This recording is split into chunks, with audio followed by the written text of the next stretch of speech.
నమస్తే, welcome to వలయం TV. రాబోయే అక్షయ తృతీయ విశేషాల గురించి ఉషా వేమూరి గారు మాట్లాడడానికి మనతో పాటు ఉన్నారు. నమస్కారం అమ్మ. నమస్తే అమ్మ, అక్షయ తృతీయ రోజు అసలు ఎలాంటి పూజలు చేసుకోవాలి?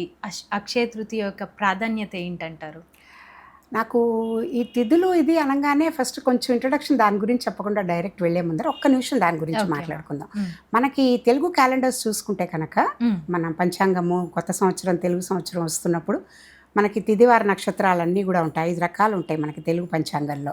తిథి, వారం, నక్షత్రం, కరణం, యోగం అని. అవి అసలు తలుచుకుంటేనే చాలా పుణ్యం అంటారు. అట్లా పాడ్యమి నుంచి పౌర్ణమి వరకు 15 తిథులు తీసుకుంటే ఒక్కొక్క తిథికి ఒక్కొక్క విశిష్టత ఉంది తెలుసా. 15 రోజులు పండగలే. అసలు బలి పాడ్యమి అంటే ఫస్ట్ డే బలిపాడ్యమి పండగ. రెండోది మనకి భాను విద్య అంటే సూర్యుడికి చేసే పండగ. అక్షయ తృతీయ మూడో రోజు, తృతీయకేమో అక్షయ తృతీయ. వినాయక చవితి, ఋషి పంచమి. మీరు గమనిస్తున్నారా తిథులు వరుసగా పాడ్యమి, విద్య, తదియ అట్లా వచ్చింది. దాంట్లో వైశాఖ మాసంలో మిగతా అన్నీ చెప్పుకుంటే మనకు చాలా టైం పడుతుంది కాబట్టి ఈ అక్షయ తృతీయ అనేది మనకి వైశాఖ మాసంలో మూడో రోజు. తృతీయ అంటే మూడో రోజు. వైశాఖ మాసం మొదలయ్యాక మూడో రోజు ఎప్పుడైతే వచ్చిందో ఆ రోజు ఆ తృతీయని, తదియని అక్షయ తృతీయ అని జరుపుకుంటాం.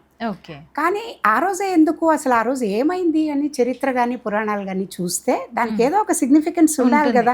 ఎందుకు గొప్పతనం వచ్చింది? మరి ప్రతి నెల తదియ వస్తోంది. మరి తదియ ప్రతి నెల వస్తుంటే ఓన్లీ వైశాఖ మాసంలో మూడో రోజే ఎందుకు చేసుకుంటున్నాం సంవత్సరంకి ఒకసారి అంటే దానికి ఏంటంటే చరిత్ర కానీ పురాణాలు కానీ చూసినప్పుడు మనకి ప్రాతిపదిక అదే పాతవి. చరిత్ర హిస్టరీలో ఎప్పుడు జరిగింది, ఏం జరిగాయని చూసినప్పుడు ఈ రోజుట అసలు పురాణాలు కనుక మనం చదువుకుని చూసుకుంటే పరశురాముడు జన్మించిన రోజుట. యుగ పురుషుడు తన ఒక అవతారం పరశురాముడు. సో పరశురాముడు జన్మించిన రోజు అక్షయ తృతీయ. అది మొదటి కారణం. కొన్ని కారణాలు చాలా ఉన్నాయి. తర్వాత వ్యాస మహర్షి అందరికీ తెలుసు, ఆయన 18 పురాణాలు రాశారు అని. మహాభారతం ఆయన రాస్తున్నప్పుడు ఆగకుండా రాయడానికి గణపతిని పెట్టుకున్నారు. గణపతి గబగబా అని ఆయన అంటూ ఆగకుండా ఆయన చెప్తూ ఉంటే ఆయన రాస్తూ పోయారనమాట. అది ఆ మహాభారతం రాయడం మొదలుపెట్టిన రోజు అక్షయ తృతీయట. మనకు అసలు ఎంత పెద్ద ఎపిక్స్ మనకి భగవద్గీత, రామాయణం, మహాభారతం, భాగవతం ఇవన్నీ మనకి ఇన్ని ఎపిక్స్ ఉన్నాయి. ఏది కావాలన్నా పురాణాలు, ఇతిహాసాలు అవి చూడండి మనం ఏది చేయం. అలాంటప్పుడు మహాభారతం అనే గ్రంథాన్ని గ్రంథస్థం చేయడానికి రాయడానికి మొదలుపెట్టిన రోజు అక్షయ తృతీయ.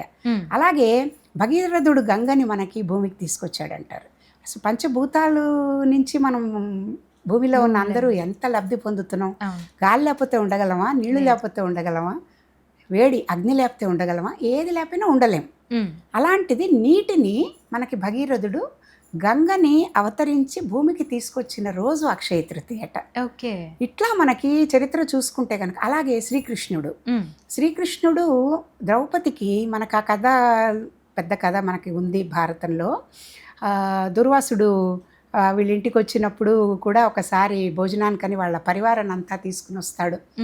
వచ్చి భోజనానికి రెడీ అయ్యారంటే వీళ్ళ దగ్గర అక్షయ పాత్ర ఏ రోజుకి ఆ రోజు వాళ్ళకి కావాల్సినవన్నీ అది సృష్టించి ఇచ్చేది శ్రీకృష్ణుడు ద్రౌపదికి ఇచ్చారు. వీళ్ళు అరణ్యవాసంలో ఉన్నప్పుడు మరి ఫుడ్ ఎలాగా అని డౌట్ వస్తుంది మనలాంటి వాళ్ళకి. మరి 14 ఏళ్ళు అక్కడ ఉన్నారంటే ఏం తిని బతికారు అని. వాళ్ళకి ఆ ద్రౌపదికి అక్షయ పాత్ర ఇచ్చారు ఈయన శ్రీకృష్ణుడు.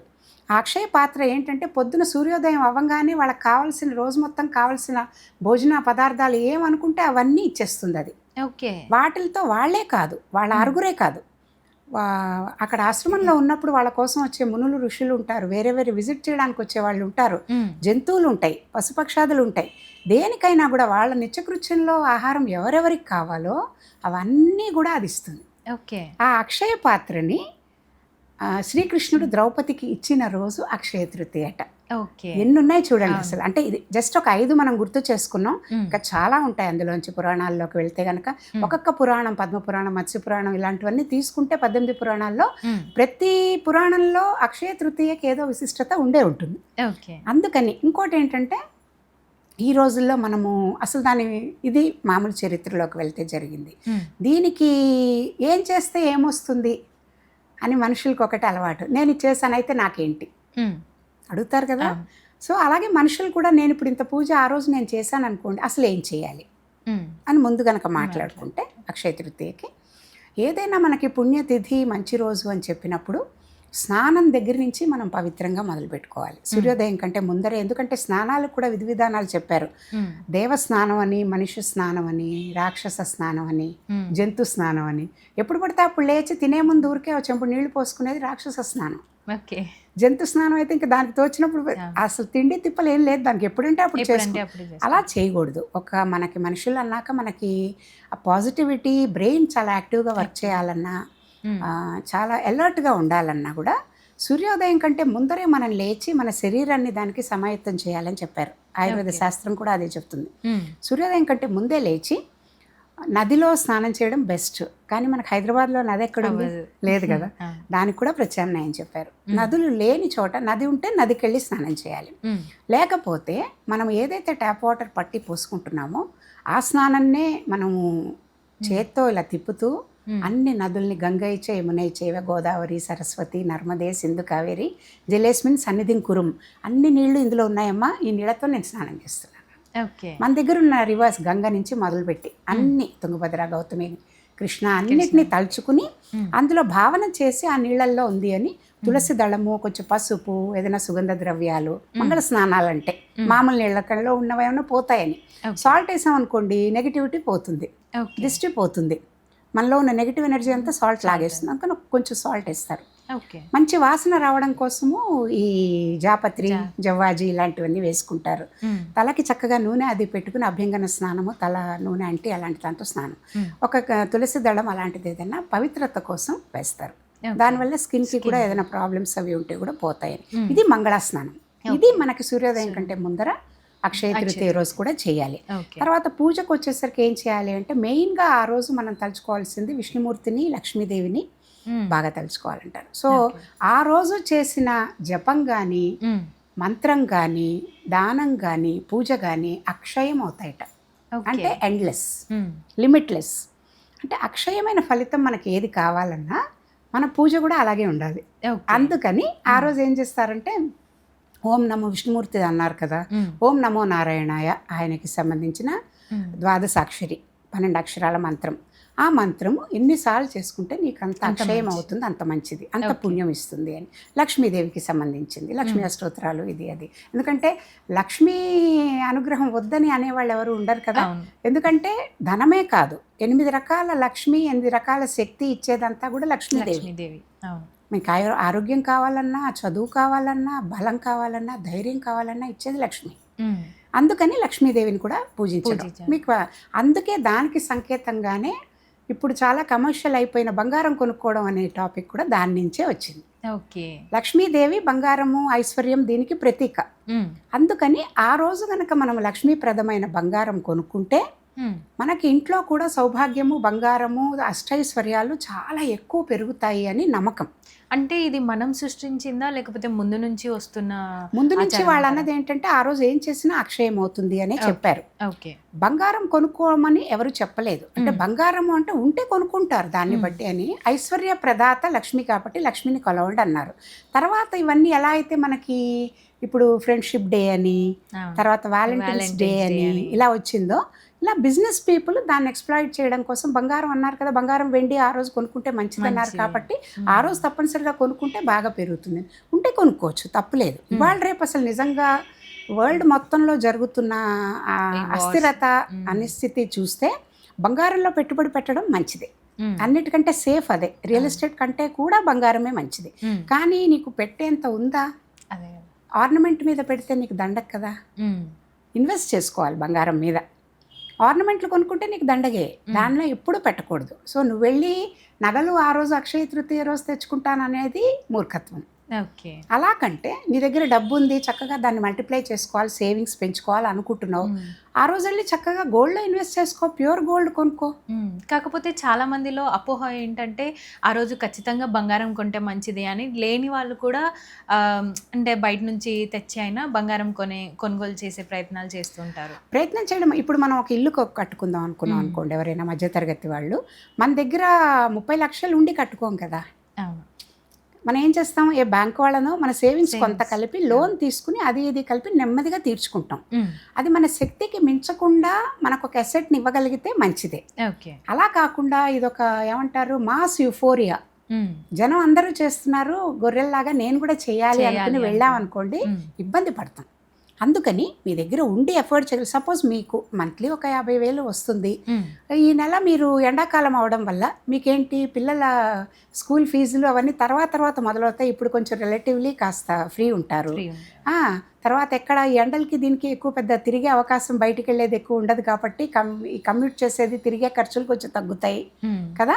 అంటే ఆ వారడి మళ్ళీ ఏసీ ఖర్చులు అవన్నీ పెరుగుతాయి అనుకోండి, కానీ ఇంతని కాదు. అలా మీరు ఏదైనా సేవ్ చేసుకునేది కొంచెం ఉంది అంటే ఈ మిగిలింది ఒక టూర్కి వెళ్ళి ఎంజాయ్ చేద్దాం అనుకోవడం ఒక పద్ధతి, వెకేషన్కి వెళ్దామని. ఆ టూర్కి పెట్టే డబ్బులతో ఫ్యూచర్కి నేను దీన్ని దాచుకుని బంగారం కింద కన్వర్ట్ చేసుకుందాం అనుకోవడం ఒక పద్ధతి. అది ఒక్కొక్కళ్ళ ప్రిఫరెన్స్ని బట్టి ఉంటుంది. ఒక మెమరీ కావాలి, టూర్కి వెళ్ళి బాగా ఎంజాయ్ చేసి రావాలి ఫ్యామిలీతో అనుకుంటే 50,000-60,000 దానికి ఖర్చు పెడతారు. లేదు అది పెట్టి నేను 4 గ్రాములు కొన్ని సేవ్ చేసుకుందాము ఇక్కడే ఉండి నాకు ఫ్యూచర్లో అది, ఇప్పుడు నేను ఒక 1,40,000 కొంటే నెక్స్ట్ ఇయర్కి అదొక 1,70,000 2,00,000 అవుతుంది, నాకు 30,000 పెరిగింది కదా, అలా అనుకునే వాళ్ళు దీని మీద పెడతారు. అది వాళ్ళ ఎఫోర్డబిలిటీ. అయితే ఇప్పుడు అక్షయ తృతీయ రోజు ఏ వస్తువు కొనుగోలు చేస్తే మంచిది అంటారు? అందుకని ఏమన్నారంటే బంగారం ఈక్వలెంట్గా ఇప్పుడు అక్షయ పాత్ర ఇచ్చారు కాబట్టి నాకు తెలిసి చాలామంది పండితులు వీలైతే కనుక ఒక కొత్త పాత్ర కొనుక్కోమంటారు. ఓకే. ఇంట్లో వాడుకునేది. అది లేదు దానం బాగా చేయమంటారు. ఎందుకంటే అక్షయం అవుతుంది. ఇప్పుడు భగవంతుడిని నువ్వు ఎక్కువ ప్రే చేస్తే నీకు పుణ్యం ఎక్కువ వస్తుంది, నీకు భక్తి దీనివల్ల. అలాగే ధార్మికమైన పనులు చేస్తే నీకు శ్రేయస్సు కలుగుతుంది. సో ఎండాకాలం ఏం చేస్తారు, అక్షయ తృతీయ రోజు చాలామంది వాటర్ పాట్స్ పెడతారు. ఓకే.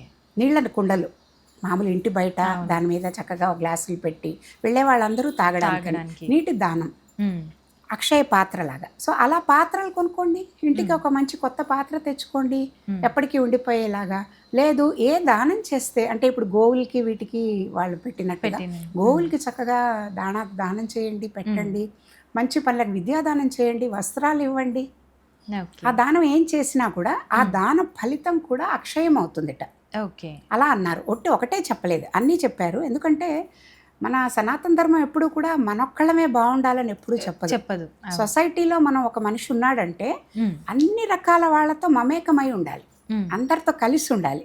అంటే షేర్ చేసుకుంటూ కేర్ చేసుకుంటూ ఉండాలి ఒకళ్ళనొకళ్ళు. కమ్యూనిటీ అంటే అదే కదా, అందరూ కలిసి ఉండడం.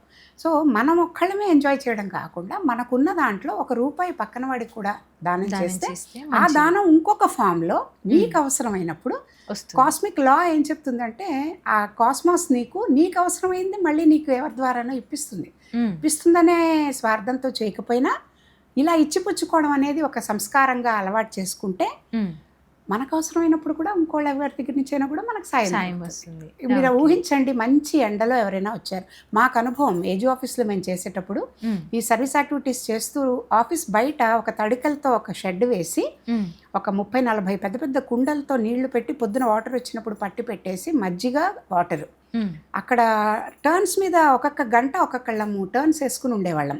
సో రిజర్వ్ బ్యాంక్ బయట నుంచి బస్సుల్లో వెళ్ళేవాళ్ళు, నడిచి వెళ్ళేవాళ్ళు, ఎవరెవరైతే అక్కడి నుంచి పాస్ అవుతున్నారో ప్రతి వాళ్ళు ఆగి నీళ్లు తాగి మజ్జిగ తాగి అసలు వాళ్ళ మొహంలో ఆనందం కానీ ఎంత సెల్ఫ్లెస్గా వాళ్ళు థ్యాంక్స్ చేస్తారు. ఆ గ్రాటిట్యూడ్ అనే ఫీలింగ్. అంటే వాడికి అప్పుడు ఏం కావాలి, మీరు ఇంత అన్నం పెట్టిన నాకు వద్దమ్మా అంటాడు వాడు. అవును, నాకు ఒక్క గుక్కెడు నీళ్ళు వేయండి చాలు, ఈ ఎండకి నాకు నీళ్ళు ఇస్తే చాలు అని.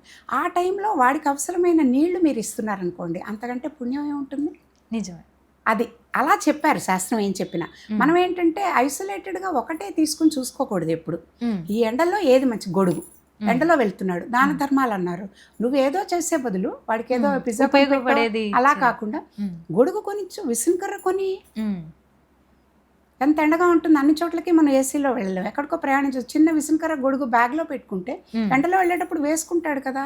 అట్లా ఎండల్లో తిరిగే వాళ్ళు, భిక్షాటనకి వెళ్ళేవాళ్ళు, రోడ్డు పక్కన కూర్చునే వాళ్ళకి అమ్ముకునే వాళ్ళు, వీళ్ళందరికీ ఎంత ఎండగా ఉంటుంది. ఒక్కసారి అలా ఆలోచించి వాళ్ళకి అవసరమైన నీడో లేకపోతే గొడుగో ఇచ్చామనుకోండి, అది కూడా మంచి దానమే కదా.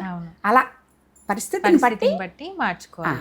అలా ఓకే. చేసుకోవాలని చెప్పారు. అయితే ఆ రోజు ఏ విధంగా పూజించుకోవాలి, ఎలాంటి నైవేద్యాలు సమర్పించుకోవాలంటారు? ఇక పూజ అంటే ఇదే ఇందాక చెప్పాను కదా, విష్ణుమూర్తి లక్ష్మీదేవికి లక్ష్మీదేవి. మెయిన్గా చేస్తారు. ఉమ్, నారాయణ మంత్రం అది చేసుకోవడము, భగవద్గీత, తర్వాత విష్ణు సహస్రనామము, లక్ష్మీ సహస్రనామ స్తోత్రం, ఇలాంటివి చదువుకోవడం అనేది అలవాటుగా వస్తుంది. ఆ రోజు Okay. మెయిన్గా వాళ్ళిద్దరికీ సంబంధించిన ఇది కాబట్టి ఉమ్, పూజ అంటే ఇంకా దానికి తలుచుకోవడమేగా, కనెక్ట్ అయ్యి ఉండడం, అవును.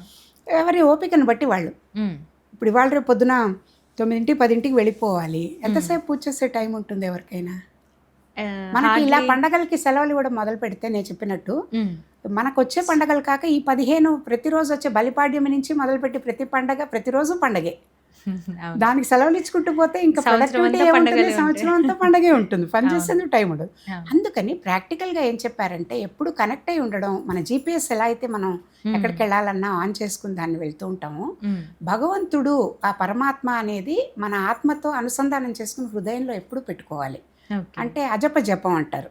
దానికి మీరు విడిగా కూర్చోక్కర్లేదు. ఉమ్, మీరు ఏం పని చేస్తున్నా కూడా మనసులో మనసులో తలుచుకుంటే- మనసులో ఆ భగవంతుడిని తలుచుకుంటూ ఉమ్, చెడ్డ మాటలు మాట్లాడకుండా, మైండ్ని ఇటు అటు డైవర్ట్ అవ్వనీయకుండా, ఎవరికి హామ్ చేయకుండా, ఉమ్, లివ్ అండ్ లెట్ లివ్ లాగా అవతల వాడిని బతకనిస్తూ మనం జాగ్రత్తగా బతుకుతూ ఉండి మన పరుగులో మనం ఉంటే చాలు. చాలు. అంతకంటే మించిన పూజ లేదు. ఓకే.